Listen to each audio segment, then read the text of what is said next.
So, hey everyone, it's Mo here from the Bitcoin design community. It is UX research call number 31. Let me see if I got that right. Yes.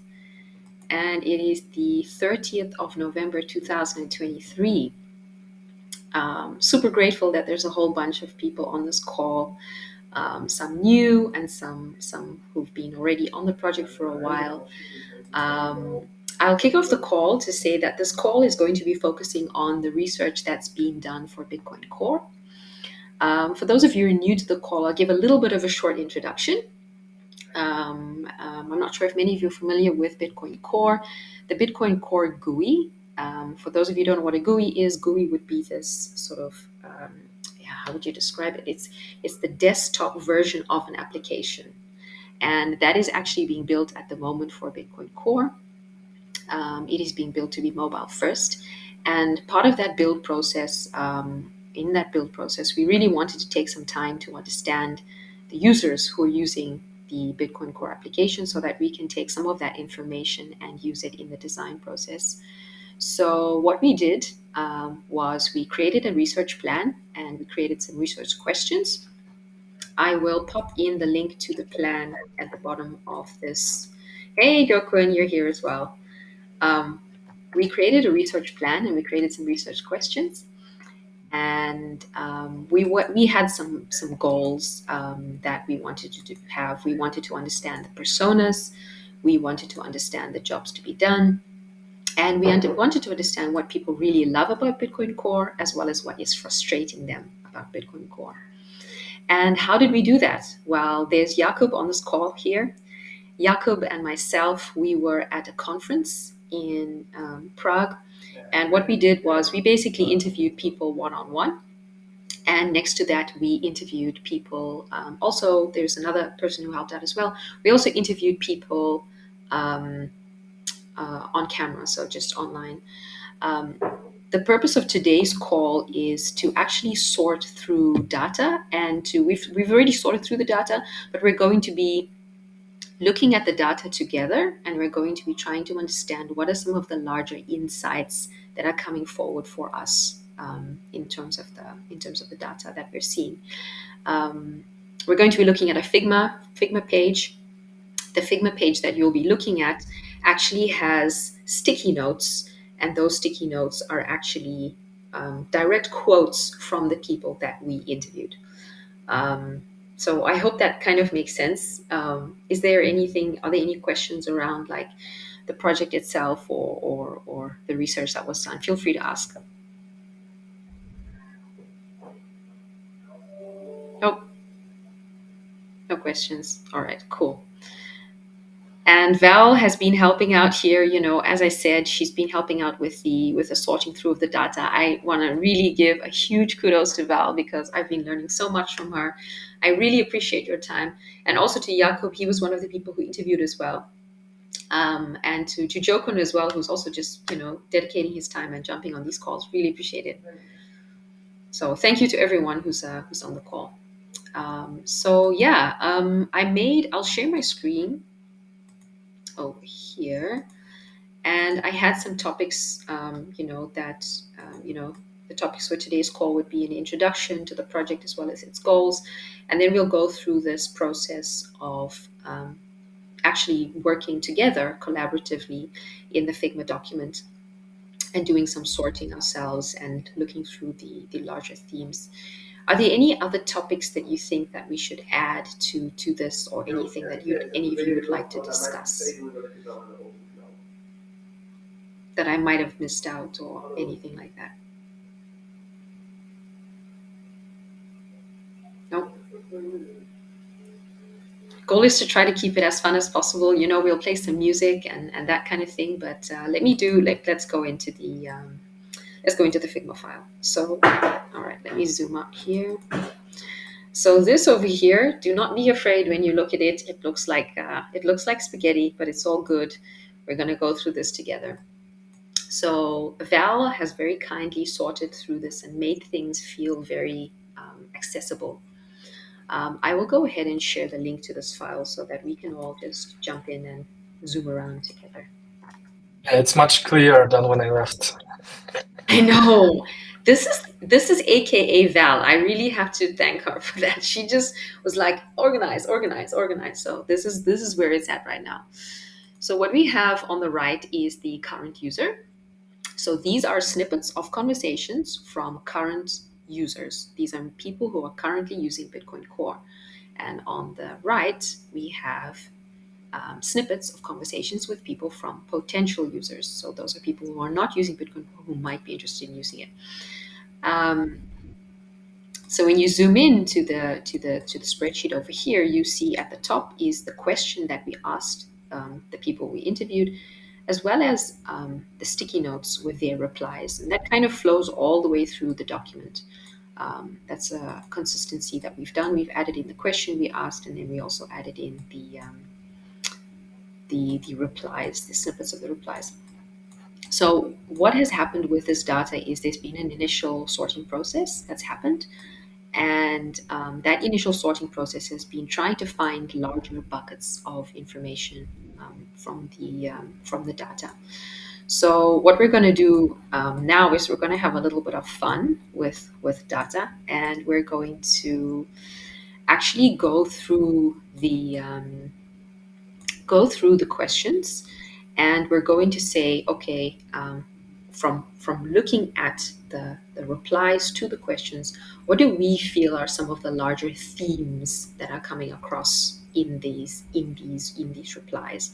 So maybe a way of doing it is we could set a timer for 5 minutes. And curious to think what you guys think, if this is a good idea. We could, for the first 5 minutes, focus only on the current user. So we would only focus on the half of the Figma board that says current user. And what we would do is you'd grab a sticky note. There's a sticky note all the way at the bottom. Val has very kindly added in some sticky notes. And then what you can do is you can read through the first question, and then you grab a sticky note, and then you put in your thematic summary of what you think are the main ideas or concepts that are coming through from this, and pretty much just move through all of the questions, and only focus on the people currently using core. So Yeah, yeah. and more to add a little bit more. So the questions at the bottom are also part of the current user. So the sections in gray, that's just the user profile that we have. So you guys can just take a look at that to get more context as to who was interviewed. But the section at the bottom, Mo, if you could scroll to the bottom a little bit.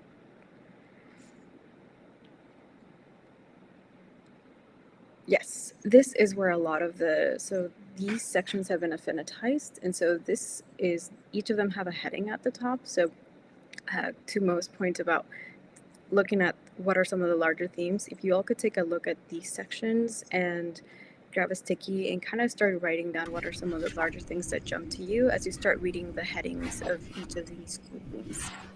Good one. I'll just reiterate on what Val said. That's a good one. So, actually, the only section that we'll be looking at for the exercise is the section underneath the gray part. So, we'll completely ignore the gray part for now. We'll only actually focus on the area underneath the gray part, which is maybe we could put another box around it, just for clarity. Let me grab a box here. So, let's just make this box. Um, Here, so we have a big purple box, and I'm going to send it to the back, and then I'm going to change the color of the box because that purple is very so we have orange, so let's just be in the orange section, and those are the ones that we're looking for larger themes. And yeah, that's pretty much it. We'll turn on some music for 5 minutes, we'll set a timer, and we'll all go into our own little reading escapade. Oh, someone's asked a question. Yeah, hi. So I see that there are these headings above these clusters. Aren't these already sorted themes? I mean, these sound like themes already. Yeah, Val, do you want to explain more about those themes that are, or Yashar's question? Yeah. Yeah, so yes, the these stickies have been affinitized into themes. What we would like to get the team's help on is thinking about the larger theme. So there's, in a way, there's mini themes coming up right now for each of the sections, and so if you guys can think of like read all of those themes, kind of like what's a larger thing that's coming up as you're those headings or creating those themes. Yeah, it's like you read through this sort of book summary, and then we're asking the question, what's the main thing that's coming at me information wise? How would I summarize that in a few points? And you can summarize it in whichever way you like. You can summarize it in a few points, or just one main paragraph, and yeah, that's it. Do you guys think 5 minutes will be enough? I mean, there's a lot of There's stuff a on there. lot. Michael, you make a very good point. Shall we do it to? Can we keep it to maybe 8 minutes or 10 minutes? And if everyone's finished, just raise your hand when you're finished. So use the raise your hand icon here on Jitsi if you're finished. So we'll set 10 minutes, and if everyone's finished before 10 minutes, they raise their hand, and then if everyone's finished in 8 minutes, we just stop. Does it sound good? Yep. All right, let's go. I will start the timer.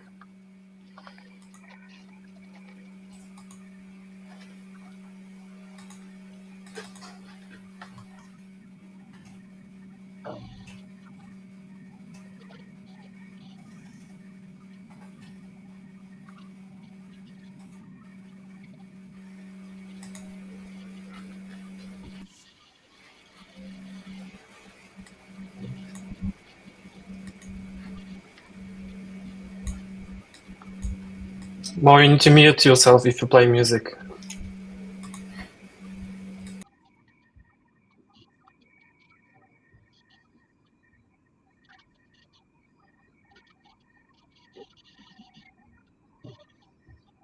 Oh, but you're we're still hearing music from you. Oh yeah, now it's good.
And that is the end of the timer. The silence and the concentration in the room was absolutely epic. Thank you so much. So it's pretty clear that sorting through the themes, 10 minutes is too little time. That's clear. But just to make the most use of the time and on the call, maybe we just jump over to the other section and we can just say we'll leave the larger themes to be sorted through also after the call, and kind of leave it to that. So for the next part of the sorting process, we will move over to the second half of the Figma board, which is the potential user. So what I'm going to do now is I'm going to create a big square around the next section that we're going to be finding the larger themes in. And that would be this section here in red. So just on the second half of the board over here, I'm busy moving it around here. Um, what I noticed from sorting through and creating those sticky notes, I think it would be useful to write the word themes at the top of your sticky note, because that will help us to differentiate your sticky note between the sticky note of the user's snippets of information. So if you could just write the word, oh, someone's raised their hand. Yashraj, go ahead. Yeah. So I don't know if I'm like maybe like writing my notes in the wrong section of the file, but it seems like right at the bottom of the file there is a section for for the larger themes, and that's where I've been writing some of this stuff. So I have not been writing it where the notes already are. Is that fine, or is this section for something else, and I should like write it where where I see them? Maybe drag those sticky notes that you created up to the next to the part of the question. So if those sticky notes are a summary of question number 4, just drag it next to question number 4. If it's a summary of question number 7, just drag it next to question number 7, so that we know kind of where you identify those themes from which question, if that makes sense. Sure. Are there any questions? Good one from Val. Are there any questions about the exercise that we just did? Or was it fairly easy to understand? That's pretty It was easy. Okay. easy. Let's use our next 10 minutes to move on to the second half of the Figma file, which is this red bit over here. And just like the first task, we'll just all grab a sticky note, and then we'll write down what we identify as being some of the larger themes. And we'll also set a timer for 10 minutes for that. Um, and I will just start that timer now. And then if you could just write the word themes at the top of your sticky note as well. Sorry, that will help us to differentiate your sticky note between the users.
those 10 minutes sure go fast. It was a good suggestion of Michael to keep it to 10 minutes.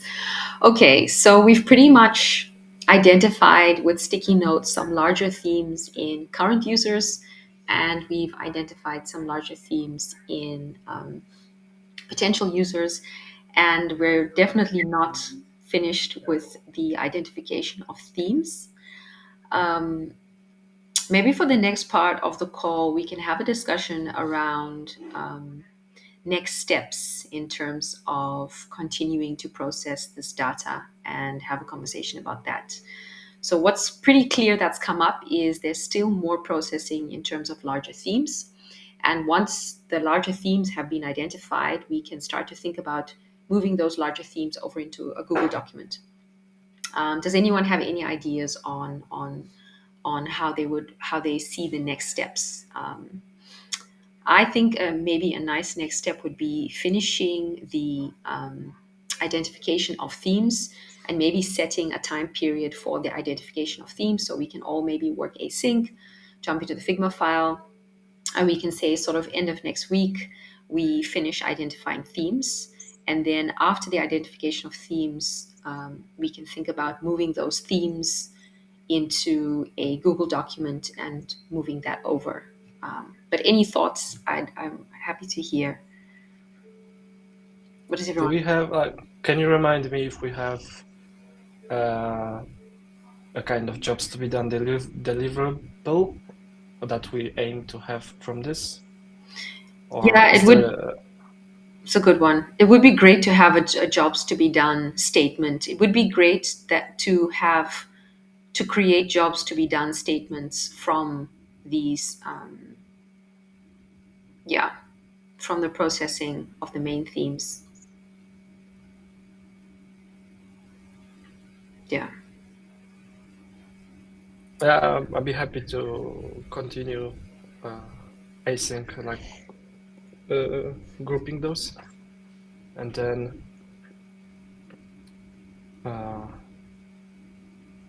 yeah, I guess I haven't done this in this way, so, but then I guess if we have this grouped, we kind of try to translate it to the jobs to be done, with also from time to time coming back to the quotes, I guess. Yeah. That's my intuition now. And then I think after that, it would be useful to kind of think how we can. I wonder if the jobs to be done is the endpoint, or do we like try to kind of write some practical guides how does affect the UI, or maybe Mm-hmm. even check the Mm-hmm. current design in the light of those, Yeah, something like that. 100%. Yeah. Val, Jokun, Johnny, Yashraj, feel free to speak. This is open floor.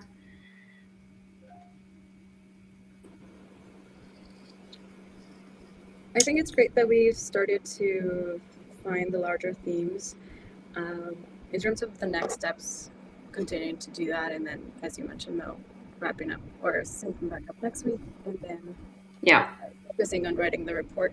In terms of jobs to be done, the themes that are coming up more from this data is more about surrounding like trust and transparency and an easy to use interface, just based on briefly what I looked at folks use. Yeah. That oftentimes is more foundational than the data that's the user might want. So I would say we should hold up on kind of promising to the Mm-hmm. jobs to be done, because of the fact that a lot of this data is coming through, and what the data is saying is there's a lot of, I think, foundational aspects of what makes someone adopt a wallet, and Mm-hmm. that might be very rich data, but it might not necessarily give us the jobs to be done details that we need right now. But I think one of the other points you asked earlier, one of the questions, where might we follow up with research? Mm-hmm. Mm-hmm. If after we write the report, we come to learn that we need more information to like Mhm. fill out the jobs to be done details, and I think that's a great area for us to dig deeper into. Yeah, I love that. Yeah.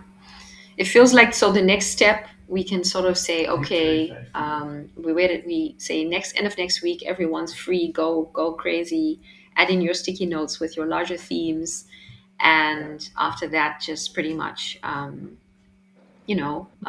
move from there into the report. Something that I've done as well independently is I know that during our last call, there are the transcripts of the interviews that we've done one-on-one with people. Now, what I did was I would like to actually verify. I ran these transcripts through an AI tool, so ChatGPT, and I asked it certain questions, and I produced an AI report on the interviews that we've done. And I've shared that AI report in the Bitcoin Core research channel. And I think it would be really interesting to see how that sort of tallies up with what the work that we're doing. Because I've never used AI before, and I'm a bit skeptical to using it because I think that it still has a long way to go. But I'm curious how the themes that I've now gotten from that report might tie in with these ones. The AI tool was able to identify jobs to be done from the transcripts that we did, which might be nice if we're not able to identify it from the affinity diagram that we have. What do you mean identify? You mean it told you that was the next step, or it told you, or it listed everything out? It identified. I can share the I didn't see it. yeah. Sorry, I will share it. It is. Let me just get it here. Also, I can try it. I have subscription to GPTs. I have the fourth one. I can try it with this one. So I'll share my. What's great about the fourth one is that it has it can connect to the internet, so it can and you can type, you know, you can type do it within the framework of jobs to be done, and then it tries to do it that way. Oh, I'm sharing the wrong screen. So let me just get up that report again. It should be here. And yes, it's the draft. So I will share this tab instead. So what I basically did was I took in all the 10 interview transcripts. I put them into ChatGPT 3 and I asked it a series of questions. I tried to ask the questions in line with the research goals. So one of the research goals was who is the persona. Another one of the research goals was what is pushing people to use Bitcoin Core, what is pulling people to use Bitcoin Core, what is making them anxious. And I put those questions into ChatGPT. So I said, create a persona for the main personas, for the main persona. I repeat that. Create a summary of the main anxieties of someone using Core. Create a summary of the main habits. So what it then popped out a summary of this basically, and the summary came up with node runner, dev tester, network supporter, tech controller, and then it looked into their habits as well. So it's for me it's interesting because I've never actually used. It was also identifying the jobs to be done as well, the pushes, the pulls, all this kind of thing. What were those ratings to the side? Sorry. The ratings when you were just scrolling through there, they had like something out of 10. Oh yeah, so this was like yeah. So these How were many users? These were 10. So Yeah. these were 10 interviews that were done, Oh, and 3.5 out of 10 were a node runner. Gotcha. 2 out of 10 were a dev tester. 2 out of 10 was the What network 3.5 means? Actually, 3.5. I love this question. So I made a note about it here. So security and key management over here was mentioned. Security and key management user of Bitcoin Core for control running nodes. So they mentioned that they like the precise control, but then they also mentioned that they're a node runner. So I was like, oh, this statement fits into node runner, the node runner category, but it also fits into the controller category. So I added it into 2 sections and I just gave it a half a point. Like that's what, yeah, I don't know. That's just how I kind of move that. So it's not how many people are, but it's more like how, I don't know, like what's the percentage of the like personas. it can be overlap, right? So one person, yeah, okay. Yeah, it's like it identified like all of these personas. Actually, this will make more sense. Let me go over to the Figma document, and this is going to make more sense here in terms of how I got the 3.5 and so on. So once ChatGTP gave me the answers, I copied and pasted the answers into a Figma board. And the reason for copy and pasting into the Figma board was to do some sort of data sorting process. So where is it? I'm just trying to pull it up here. Here, okay. So I'm going to share this tab instead. So what I did was, this is another board over here.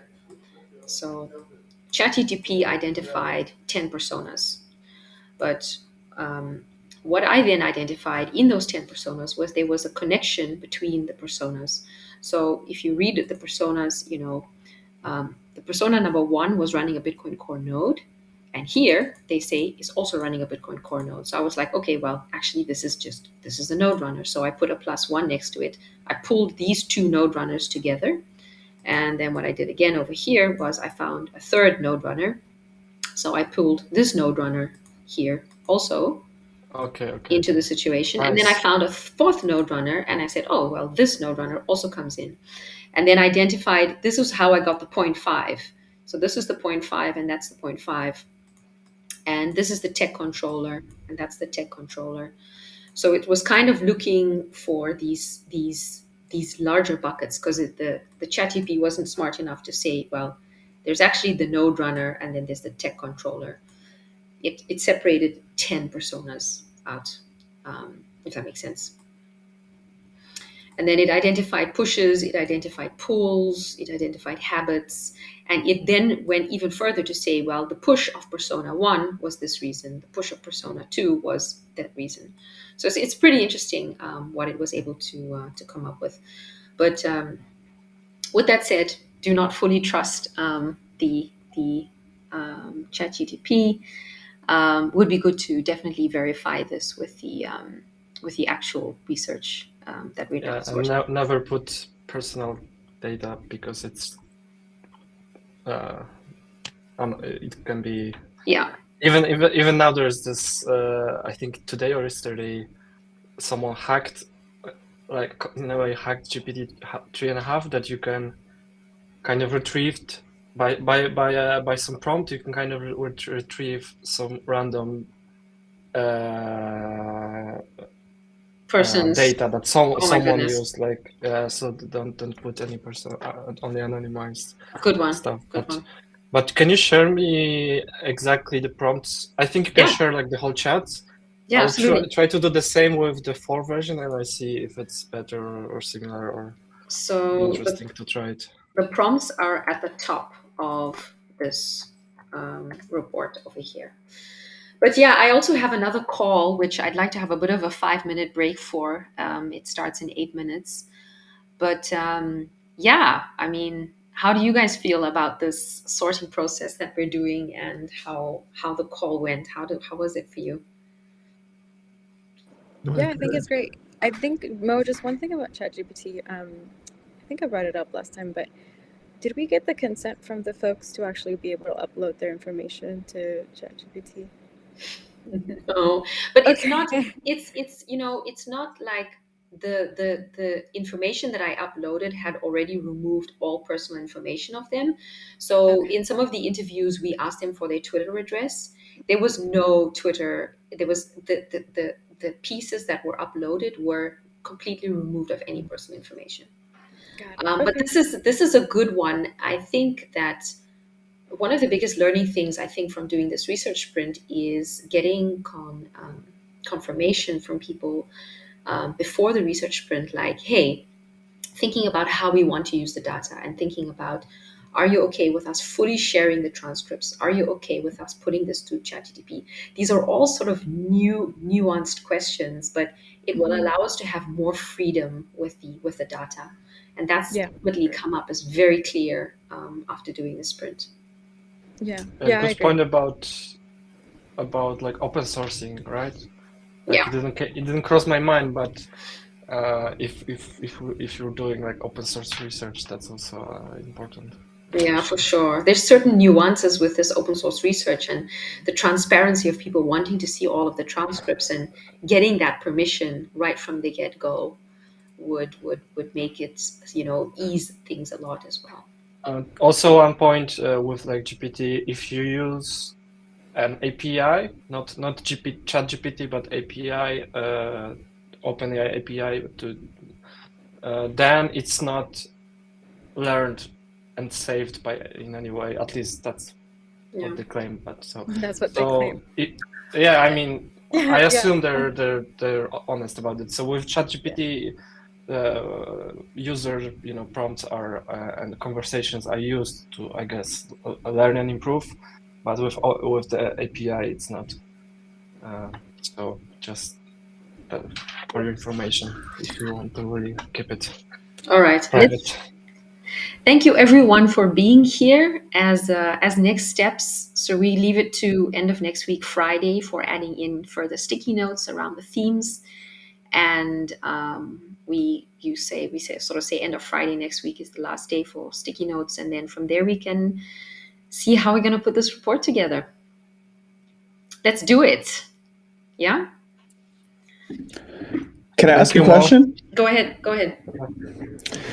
So yeah, I'm very new to all this, so I'm very curious to understand where the things we do on these calls go eventually. So are these efforts that we put together in Bitcoin design, they actually get used in Bitcoin Core, right? Yes, so this is part of a research initiative done by the Bitcoin design community. The Bitcoin design community is the open community with the Discord channel. And this sprint is being done as part of a collaboration between the Bitcoin design community and Bitcoin Core. So all of the information and the research that's processed from here will be completely public and open for everyone to use. That's very cool. All right. Super nice, yes. Working completely in public, completely transparent. Yeah. So Cool. All right. Thank you. please keep on joining us, Johnny. And I hang out appreciate it. Yeah, hang you out guys in are the very research. welcoming. You're most welcome. All right. Alrighty, bye. Thanks everyone for your time. Bye-bye. Bye, guys. Bye. Bye bye. Bye.